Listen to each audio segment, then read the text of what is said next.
You are worthless to me if you cannot give me a son.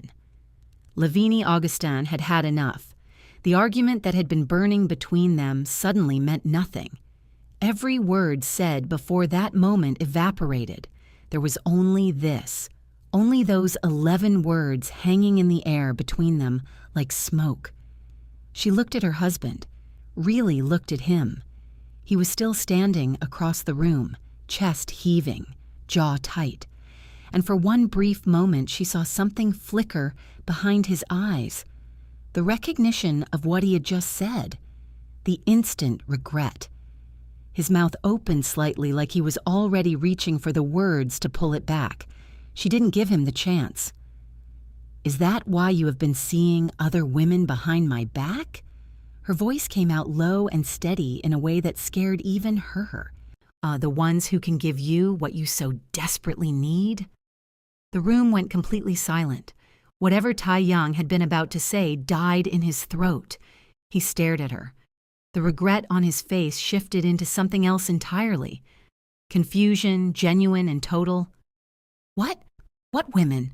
Lavinie, what are you? Don't. The word came out like a door slamming shut. She was already moving. She walked to the wardrobe and pulled out a bag that had been sitting behind her winter coats. Tae-yang's eyes landed on it, and something shifted in his face. The realization that this bag had been there before tonight, that she had packed it before tonight. Lavinie, he crossed the room. Don't touch me. He stopped. She zipped the bag shut. Just listen to me. I said don't. She picked up the bag and walked out of the bedroom. Then he followed her into the hallway, his voice urgent behind her, words she was no longer hearing because her mind had already left this apartment, already left this city, already left this version of her life. She pressed the elevator button. Lavinie, please. Whatever you think you know, please just look at me. The elevator doors opened. She stepped in. The last thing she saw before the doors closed was her husband's face. Confused, desperate, reaching for words he couldn't find fast enough. The doors shut. She exhaled. Her fingers were already dialing before the elevator reached the ground floor. Book me a flight to London, she said when Clarice picked up. Tonight. She walked through the lobby and out into the Seoul night air without looking back. Near upstairs, Kim Tae-yang stood in the hallway staring at the elevator doors long after they had closed. The apartment was silent in the way that only felt possible when someone who had filled it was suddenly gone. He walked slowly back into the bedroom. Her side of the wardrobe had gaps now, not empty, she hadn't taken everything, but enough to make it real. He sat on the edge of the bed and pressed his hands over his face. What women? He kept turning those 2 words over. Not the words he had said. Those he knew. Those sat in his chest like a stone he deserved to carry. But her words. The accusation that had looked like something she had been carrying for a very long time. That had looked like something she'd been carrying alone. He reached for his phone and called her. It rang out. He called again, same result. Then he had written and deleted the same message so many times that eventually his phone had saved a draft he hadn't meant to keep. He had told himself he would send it when he had something real to say. Not just that he was sorry, which she already knew, but that he understood, which he didn't yet. He was still looking for those words when his uncle called. He sat alone in the silence and tried to understand how the worst night of his life had somehow gotten worse. Lavinie Augustin had been a Kim for 3 years. She had come into that family knowing it would not be easy. Tae-yang had never pretended otherwise. When he had first brought her to Seoul to meet them, the reception had been exactly what she had braced for. Cold, polished, and unwelcoming in the particular way of people who were too proud to be openly rude. Kim Soon-hee had looked at her future daughter-in-law with the careful eyes of a woman doing an appraisal and finding the subject wanting. Hee-won had smiled the kind of smile that never reached anywhere near her eyes. Only Yuri had been genuine. Yuri, who was 7 years younger than Tae-yang and had not yet learned to perform the way the rest of her family had. She had taken Lavinie's hand at that first dinner and asked her questions about St. Lucia with real curiosity and Lavinie had loved her for it immediately. But Tae-yang had fought. That was the thing she had held on to through everything. When his father called their marriage a mistake, he had not flinched. When his mother suggested they wait being a word that meant reconsider, he had looked at her and said there was nothing to wait for. He had drawn a line in front of his entire family and dared them to cross it. They had stepped back. Not warmly, not willingly, but they had stepped back. What happened after that stepping back was something Tae-yang never saw. Kim Soon-hee's acceptance had been a performance staged entirely for her son's benefit. Behind it, she had continued her quiet campaign against Lavinie with the patience of a woman who believed she simply needed to wait long enough. The comments about her cooking, her accent, her inability to produce a grandchild, always delivered softly, always deniable, always when Tae-yang was not in the room. Hee-won had inherited her mother's talent for this. Between the two of them, they had turned Lavinie's daily life in that household into something she had to survive rather than live. Lavinie had never told Tae-yang. She had watched him give up his family's approval to be with her, and she could not bring herself to ask him to give up more. So she absorbed it. She smiled through dinners. She answered cruelty with grace she had to manufacture from nothing. She cried in private and emerged composed and did it all over again. And then the other thing had started. Soon-hee had never stopped looking for Tae-yang's replacement wife. For over a year, she had been engineering encounters between her son and women she considered appropriate. Daughters of business associates, family connections, women from the right background and the right bloodline. She framed these as networking events, family gatherings, coincidence.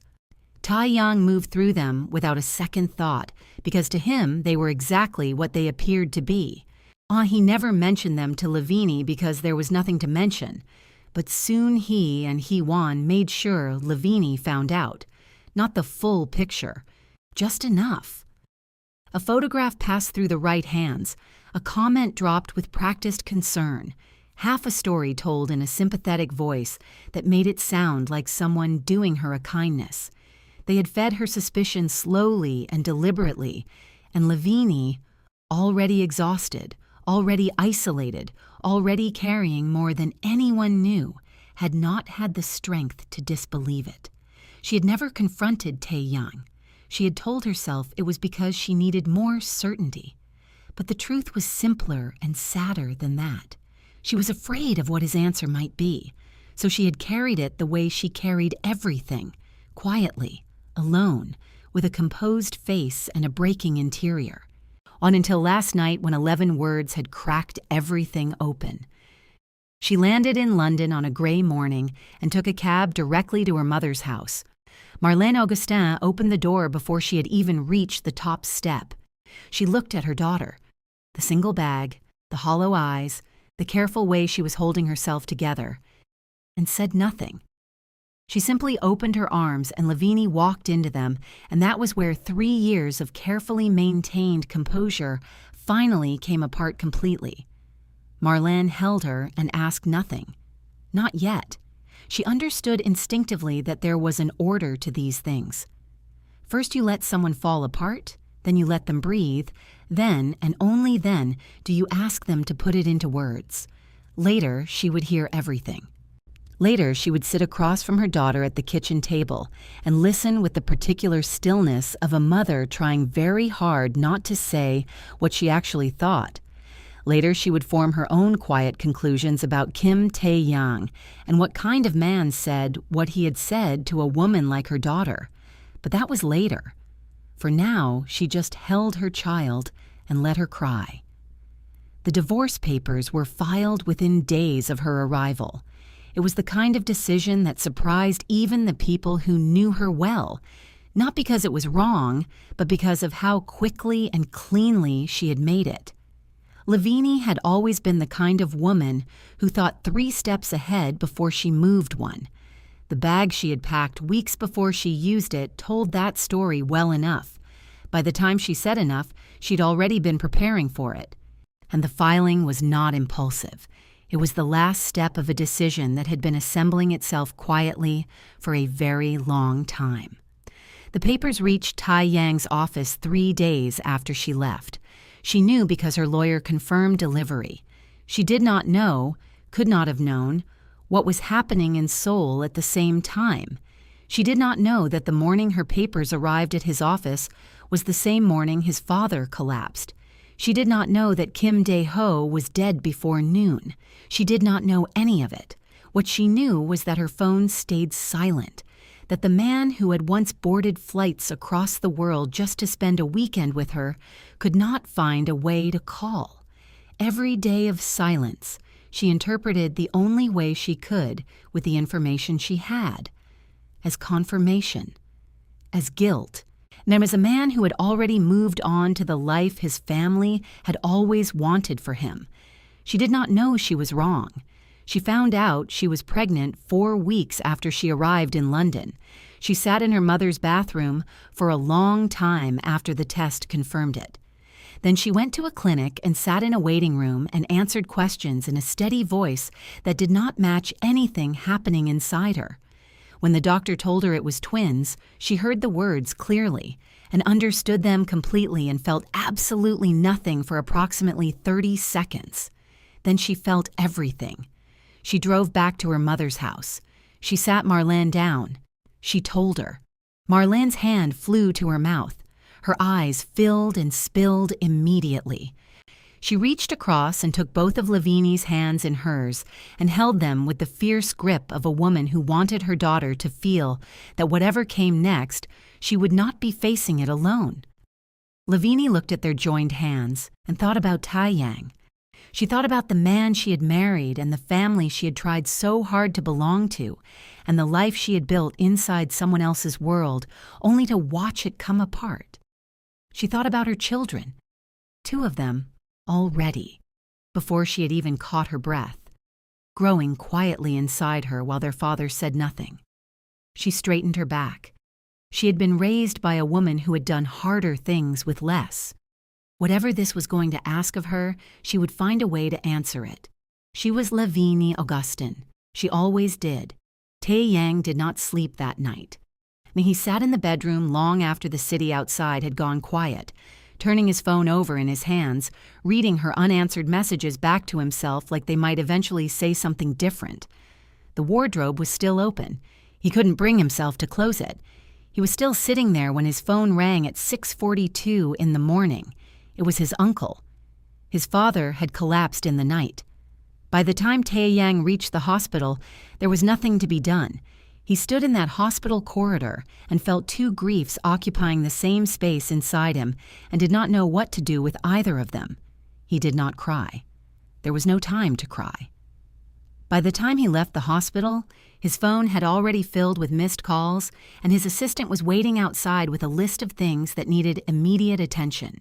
Yet what his father left behind was not a gift, it was a crisis. Board members who had been waiting for exactly this moment moved immediately.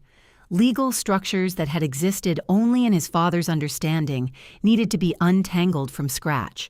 Partnerships that had run on personal relationships needed to be rebuilt. Tae-yang stepped into it the way he stepped into everything, completely and without complaint. He had been preparing for this his entire life. He had just never expected to do it while his marriage was dissolving on the other side of the world. The papers were on his desk when his assistant called him to the hospital. He had not opened them yet. He did not open them until 4 days later, sitting in the same chair he had sat in the night she left. And by then, he had already buried his father, and the 2 things sat inside him with a weight he could not separate or assign or put down. He functioned. That was the most accurate word for what he did in those weeks. He made decisions and signed documents and sat in rooms full of people watching carefully to see if he would hold, and he held because that was what he had always done. But in the margins, in the car between meetings, in the elevator, in the few hours of sleep he managed, he thought about Lavinie. He picked up his phone countless times. He put it back down every time. She had made herself unreachable, and every day he told himself that as soon as things settled, He would get on a plane and go to her. Things did not settle. In London, Marlene watched her daughter. When she watched her eat mechanically and sleep restlessly and move through each day with the careful efficiency of someone who had decided that functioning was the closest thing to fine she could manage. She watched her check her phone in unguarded moments. The small, involuntary glance, the quiet deflation when there was nothing there. There was never anything there. When Lavinie told her about the pregnancy, Marlene held her and said all the right things. But inside something hardened with quiet finality. Weeks had passed. This man had broken her daughter. His family had treated her child like something to be tolerated, and he had not called, had not written, had not made a single move toward the woman he had claimed to love above everything. Every day Lavinie waited was a day she was not healing. And every glance at that phone was another day she was giving someone who had gone silent more than he deserved. One evening, while Lavinie slept, Marlene picked up her daughter's phone. She found Tae-yang's contact. She wrote carefully that Lavinie had moved on, that she wanted no further contact, that he should not reach out again. She read it back once. Then she sent it and put the phone down and returned to her chair and said nothing to anyone. She did not know about the company. She did not know about the funeral. She only knew what her daughter had told her. That this man had said unforgivable things and then disappeared into silence. In the story Marlene had been given, that message was not interference. It was a door she was closing on her daughter's behalf because Lavinie was too hopeful to close it herself. Tae-yang read the message in the corridor outside a boardroom. He read it 3 times. He tried to call, and the line connected to nothing. He stood there with the phone in his hand and felt something go very still inside him. He put the phone in his pocket, straightened his jacket, walked back into the boardroom and sat down and did not speak for a long time while the people around him exchanged careful glances. He would honor what she asked. He was not a man who forced himself where he was not wanted. But he was also not a man who could leave things unfinished. He would sort out the company. He would settle everything that needed settling. And then he would go to her, not to beg, not to pressure, but because she deserved to hear the truth from him directly, and he needed to hear from her own mouth that it was truly over. Until then, he would wait. Months passed. Tae-yang worked. He stabilized the company piece by piece with the quiet relentlessness of a man who had nothing else to pour himself into. The board settled. The legal structures were formalized. The partnerships were rebuilt. Slowly and without celebration, the crisis became manageable, and the company became something he could step back from without it collapsing. He began making other arrangements, quietly, without telling anyone what he was planning. It was during this time that Yuri came to find him. She arrived on a quiet evening when the rest of the family was not around and sat across from him with the look of someone who had been rehearsing what they needed to say for a long time. She told him everything. The introductions their mother had engineered and how Lavinie had been made to find out about them in fragments. The years of comments and calculated cruelty that had happened behind his back. The things Hayawan had said when he wasn't in the room. The way his wife had been made to feel in her own home for 3 years while smiling through every dinner, like nothing was wrong. Tae-yang sat and listened without interrupting. When Yuri finished, the silence between them stretched for a long time. He did not raise his voice. He did not need to. He told Yuri to leave him alone and sat in the quiet of the room long after she left. He thought about Lavinie standing in 3 years of family dinners, absorbing things he had never seen. He thought about her coming home and saying nothing. He thought about the weight she had been carrying alone in a house where the only person she had trusted was him, and he had been too consumed by his father's demands to look closely enough at the woman right beside him. He thought about the words he had said. Then he went and found his mother. That conversation was not quiet. For the first time in his life, Tae-yang said everything he had held back out of deference and the ingrained habit of keeping peace in that house. He told his mother exactly what he thought of what she had done. He told Hee-won the same. He told them both that nothing in that house would ever operate the way it had before, not while he was the one running it. His mother cried. Hee-won went cold and defensive. Neither response moved him. He walked out and booked a flight to London. He did not call ahead. And a phone call gave her the option to say, "Don't come," and he needed to be in front of her for this. He needed her to see his face when he said what he had to say. He needed to see hers. He landed in London on a gray afternoon and took a cab directly to Marlene's house. He'd been there before, Christmas 2 years ago, the only time Lavinie had managed to get him to London during the holidays before his father's schedule pulled him back early. He remembered the street, the small house with the blue door. He had liked it immediately. It was warm in a way that the Kim penthouse had never been, and he had understood completely why Lavinie carried herself the way she did, having grown up inside it. He rang the bell. Marlene opened the door. She looked at him for a long moment without saying anything. Then she stepped back and closed the door in his face. He came back the next morning. Marlene opened the door, looked at him with the same expression as the day before, and said, "She doesn't want to see you." Then she closed it again. He stood on the doorstep for a moment.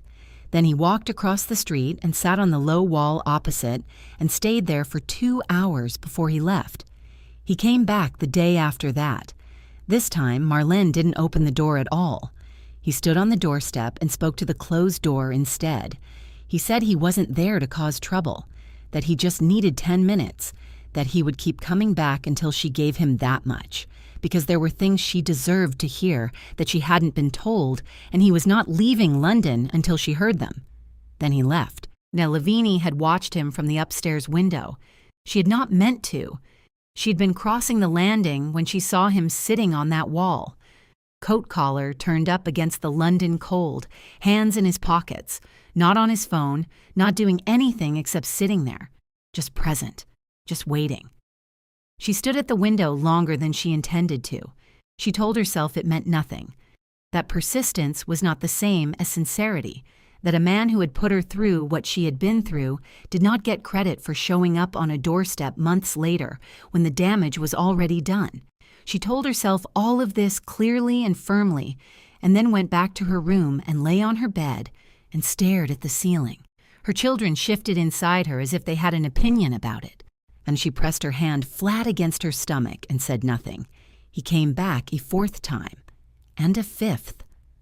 Marlene had stopped opening the door entirely by the 4th visit, but on the 5th morning, Lavinie came downstairs to find her mother standing at the window watching him sit on that wall again with an expression on her face that was no longer entirely closed. "He has been here every day," Marlene said without turning around. "I know," Lavinie said. Her mother turned and looked at her, said nothing else, went to the kitchen. Lavinie stood at the window and looked at her husband sitting across the street in the cold and felt something move through her that she could not immediately name. It was not forgiveness. It was not warmth. And it was something older and quieter than either of those things. The recognition that whatever she was afraid of hearing was not going to get any easier to face by making him sit on that wall indefinitely. She was Lavinie Augustin. She did not hide from things. She opened the front door. The cold air hit her first. Then she walked to the edge of the path and stopped there. She did not cross the gate. She did not go to him.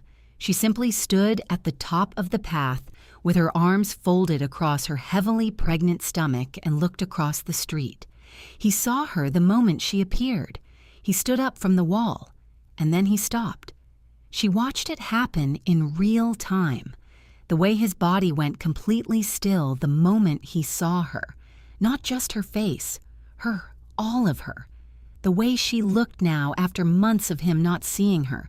His eyes moved from her face downward and then back up, and in the space of that single second, something passed through him that he could not control and did not try to. His mouth opened slightly. And his hands, which had been in his pockets, came out and hung at his sides like he had forgotten what to do with them. He just stood there. Across the quiet street, they looked at each other for the first time in months. She watched his face cycle through things he had no words for. Shock, grief, something raw and overwhelming that had no clean name.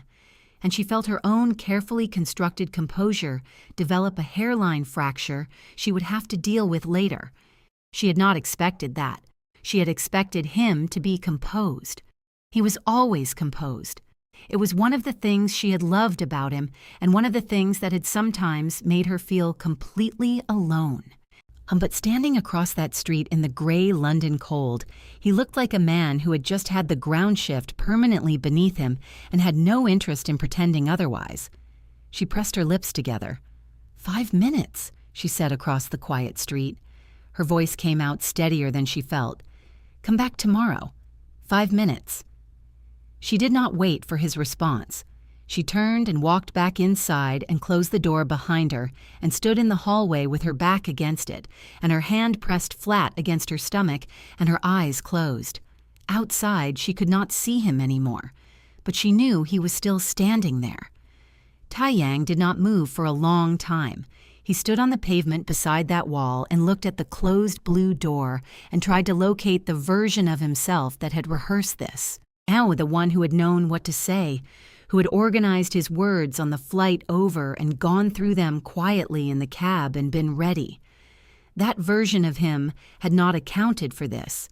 He had told himself he was coming for his wife.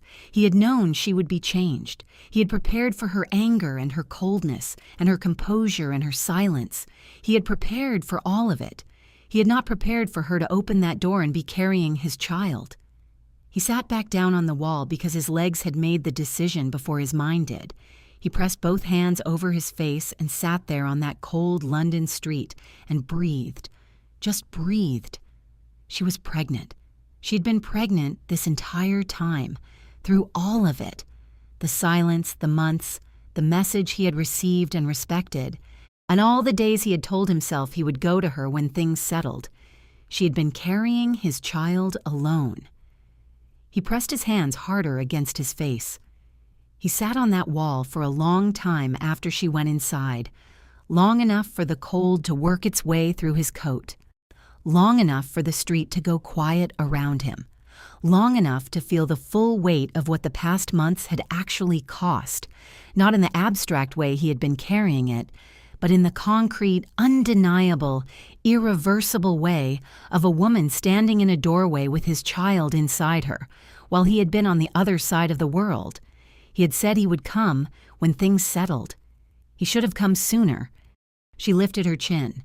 5 minutes, she said across the quiet street. That's all you have. Come back tomorrow, 5 minutes. Then she turned and went back inside before he could respond. He was there the next morning before 9. Lavinie watched from the upstairs window as he crossed the street and walked up the path. She watched him stand at the door and wait. She took her time coming downstairs, not to be cruel. She just needed the extra minutes to remind herself why she had agreed to this and what she intended to get out of it. 5 minutes.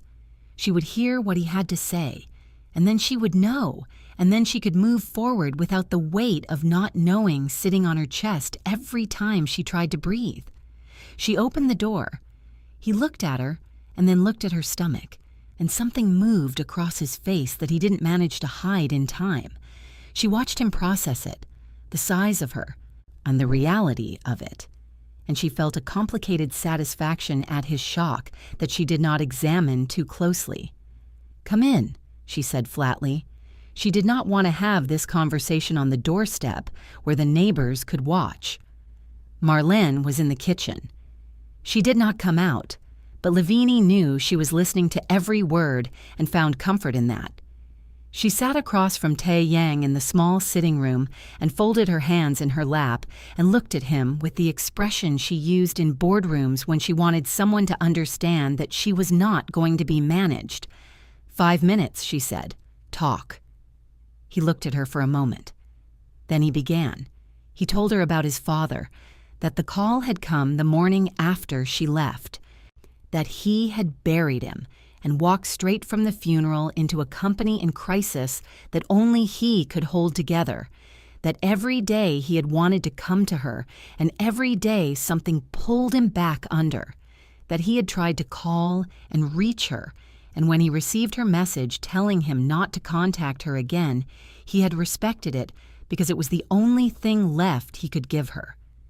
But that message had not come from her. He knew that now.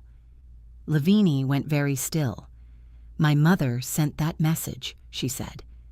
It was not a question, though it took her a moment, a brief, still moment of her mind going back through the months, and then it assembled itself without effort. The nights her mother had sat quietly with her phone, and the morning she had slept longer than usual and come downstairs to find Marlene in the kitchen with the particular composure of someone who had done something and made their peace with it. Her phone had been on the nightstand. She had never thought to question it. "I don't blame her," Tae-yang said quietly. "She was protecting you. She didn't have the full picture." Lavinie said nothing. She was thinking about her mother sitting in that chair night after night, watching her deteriorate and deciding to act. She was thinking about how she would have done exactly the same thing.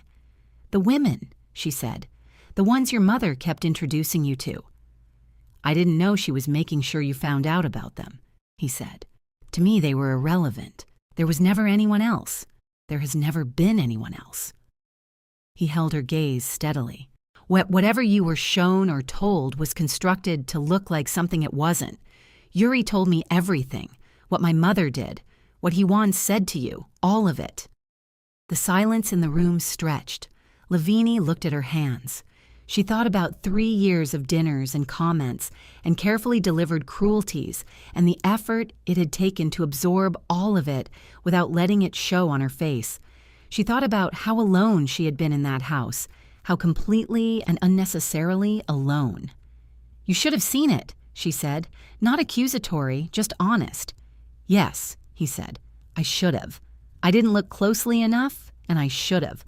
I'm not going to sit here and make excuses for that." She looked up at him. "And what you said to me that night, there is no excuse for that." His voice was firm and quiet at the same time. I said something unforgivable, and I knew it the second it left my mouth. The pressure I was under does not justify it. Nothing justifies it. I am sorry, Lavinie. I am more sorry for that than I know how to say. The room was very quiet. Outside, a car passed. Somewhere upstairs, a floorboard creaked as Marlene shifted her weight. Lavinie sat with everything he had said and turned it over carefully, the way she turned everything over, methodically, without rushing, looking at it from every angle. She had spent months building a version of events in her head, and he had just dismantled most of it in 5 minutes. That didn't fix anything. Dismantling a story was not the same as repairing the damage the story had caused while she believed it, but it was the truth. She could feel that it was the truth, and she had always been good at knowing the difference. She straightened in her chair. "The babies," she said, watching his face carefully. "What if they weren't yours?" Something flickered in his eyes. He looked at her stomach and then back at her face and was quiet for a moment. "That doesn't change why I came," he said. She held his gaze. "I'm serious. You should leave and go back to Korea and find one of those women your mother picked out for you and build the life she always wanted for you. Lavinie, I mean it. I know you do." He leaned forward slightly. "And I'm telling you it doesn't matter. I didn't come here for the babies. I didn't even know about the babies until I saw you at that door. I came here for you. And whatever else is true or isn't true, that part doesn't change." She looked at him for a long time. Then she said, "They're yours." He exhaled slowly. "But it's a girl," she added, watching him, still testing, still needing to know. He looked at her with an expression that was almost confused by the test itself. "Is she healthy?" "Yes." "Then that's everything," he said simply. "That's all that matters." Something in Lavinie's chest moved. She pressed her lips together and looked away briefly, and when she looked back, her eyes were steady again. "There are 2, she said quietly. The stillness that came over him was complete. He looked at her stomach and then at her face, and she could see him doing the arithmetic. The months, the size of her, everything he hadn't known. "Twins," she said. He pressed his hand over his mouth, and his eyes did something she had not seen them do in a very long time. He looked away, and when he looked back, he was composed again, but only barely. "A boy and a girl," she said. He said nothing for a moment. Then, "Lavinie, don't." She held up her hand. "Don't make this into something it isn't yet. You've had your 5 minutes. I need you to leave now and let me think." He nodded. He stood. He looked at her one more time with everything he wasn't saying sitting plainly on his face, and then he walked to the door. He paused with his hand on the frame. "I'm not going back to Korea," he said without turning around. "Not without you. Take whatever time you need. I'll be here." Then he left. Lavinie sat in that room for a long time after the door closed. She heard her mother come quietly down the stairs and stop in the doorway, and she did not turn around. "You heard everything," Lavinie said. "Yes," Marlene said. "You sent that message." A pause. "Yes." Lavinie was quiet for a moment. "I would have done the same thing," she said finally. She heard her mother exhale. Then Marlene came and sat beside her, and neither of them spoke for a while. Outside, the London afternoon moved on indifferently.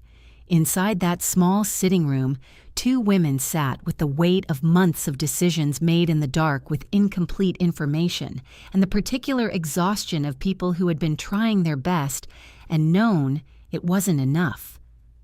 "What are you going to do?" Marlene asked eventually. Lavinie looked down at her stomach. She thought about the man who had just sat across from her and not flinched once, not at the accusation, not at the girl, not at the twins. And she thought about the man who had stood in front of his entire family and drawn a line for her once before. "I don't know yet," she said honestly. Marlene nodded. That was enough for now. He came back the next day, and the day after that. Not pushing. He never pushed. He simply made himself available in the quiet, consistent way of someone who understood that trust was not rebuilt in a single conversation. Some days Lavinie let him in. Some days she didn't. On the days she let him in, they talked, sometimes about what had happened, sometimes about nothing important, sometimes sitting in a silence that was gradually becoming less uncomfortable than it had been before. Marlene watched him, with the careful eyes of a woman revising her conclusions. She did not make it easy for him. She was not built for easy. But she was fair, and what she saw in those weeks was a man who showed up without agenda, who did not perform or pressure, who sat in her living room and asked about her garden and helped carry things without being asked, and never once looked at her daughter with anything other than the kind of attention that had nothing to do with what he needed and everything to do with what she was. She revised her conclusions slowly and said nothing about it to anyone. A package arrived from Seoul with no note inside. Baby things. Small and carefully chosen, not the kind of selection made quickly or without thought. The return address was Heewon's apartment, not the family home. Lavinie set it on the table and looked at it for a while before she put it away. The babies came on a night when the rain was heavy against the windows, and Marlene had been predicting it all week with the particular confidence of a Caribbean woman who believed her bones knew weather better than any forecast. Tae-yang was in the waiting room. Lavinie had not planned to tell him she was going into labor, but Marlene had called him, matter-of-factly, without ceremony, the way she did everything. And by the time Lavinie found out, he was already there. She looked at her mother. Marlene looked back at her with the expression of a woman who had made a decision and was entirely at peace with it. Lavinie said nothing. There were more pressing matters. He waited the entire night without complaint. When Marlene came to find him in the early hours of the morning, her face told him everything before she said a word, and he stood up from the chair. "A boy and a girl," she said. "Both healthy, both perfect." He sat back down. Marlene watched him put his face in his hands and say nothing for a long time, and something in her that had been holding firm for months quietly let go. Lavinie led him in to see them. He stood at the door of the room first, just stood there, taking in the sight of her in the bed, with one baby in her arms and the other in the hospital bassinet beside her. She looked like someone who had just come through something enormous and was already quietly deciding what came next. He crossed the room slowly. She watched him come, without saying anything. He looked down at the baby in her arms, then at the one in the bassinet, then at Lavinie. She held out the one she was holding. So he took the baby with the careful reverence of a man who understood he was holding something that had not been earned, but was being given anyway. He stood there with his son against his chest and looked at his daughter in the bassinet, and then at his wife in the bed, and the full weight of everything, the months, the silence, the distance, the damage, all of it, seemed to move through him at once. He didn't try to hide it this time. Lavinie watched him and felt the last carefully constructed wall inside her develop a crack it was not going to recover from. They did not rush back to each other. That was not who either of them was. But in the weeks that followed, something rebuilt itself quietly in the space between them. He was present in the way that mattered. Not grand, not performing, just there. He learned their rhythms. And he got up in the night without being asked. He sat with Lavinie in the tired hours before dawn when the babies had finally gone back to sleep, and neither of them felt the need to fill the silence with words. One evening she told him she forgave him. Not everything was resolved, not everything was repaired, but she was done carrying the weight of withholding it.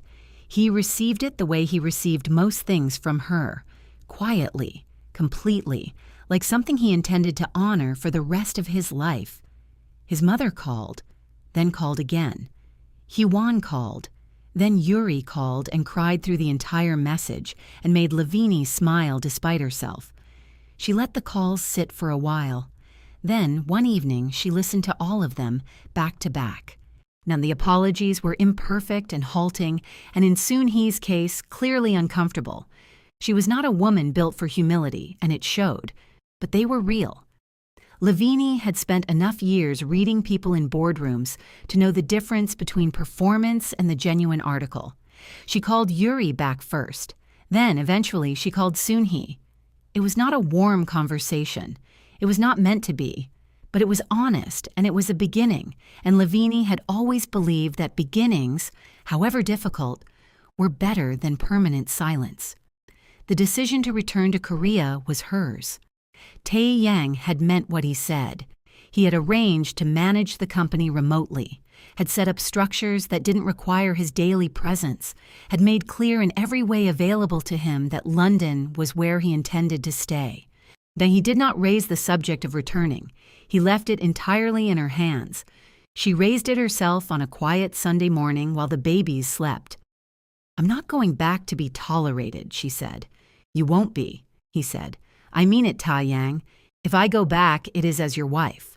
Fully. In every room. In front of every person. No more of what happened before." "I know," he said. "It won't happen again. I'll make sure of it." She looked at him for a long moment. Then she nodded. They returned to Seoul on a clear morning. Tae-yang and Lavinie and their son and daughter, who had been named by their mother and would carry those names into a family that was learning, slowly and imperfectly, to be worthy of them. Soon-hee was at the house when they arrived.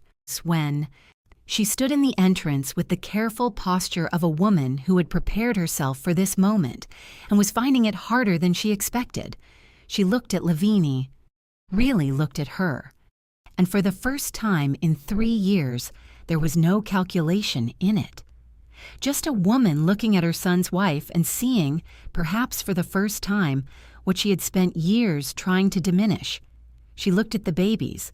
Then she looked at Lavinie and said, quietly, without the armor she usually wore, "I am sorry for all of it." Lavinie held her gaze for a moment. Then she stepped aside and let her see her grandchildren. It was not forgiveness, complete and whole and finished. It was the first step of it. But Lavinie had learned, in the hardest possible way, that most worthwhile things started exactly like this: small, imperfect, fragile, and entirely worth tending. Tae-yang took over the company and began reshaping it in ways his father never would have permitted. He was a different kind of leader, less interested in legacy for its own sake and more interested in what the company could actually build. He was also, for the first time in his professional life, a man who left the office at a reasonable hour. Lavinie did not disappear into the Kim household the way she had before. She built something of her own, a small consulting practice that grew quietly and steadily and was entirely hers. She showed up to family dinners on her own terms. She took up space in every room she entered and stopped apologizing for it. Soon he learned. Hee-won learned more slowly, but she learned. The house that had once felt like something Lavinie had to survive became, over time, something closer to a home. It was not a perfect ending. Real things rarely were. But on an ordinary evening, babies finally asleep, house quiet, the city of Seoul spread out beyond the windows, Tae-yang said something that made Lavinie laugh, really laugh. The kind that caught her off guard and took over before she could be composed about it. He watched her laugh with the expression he had worn since the very first night he met her. Like she was the most interesting thing in any room she had ever walked into. She caught him looking. "What?" she asked. He shook his head, looked away. She already knew.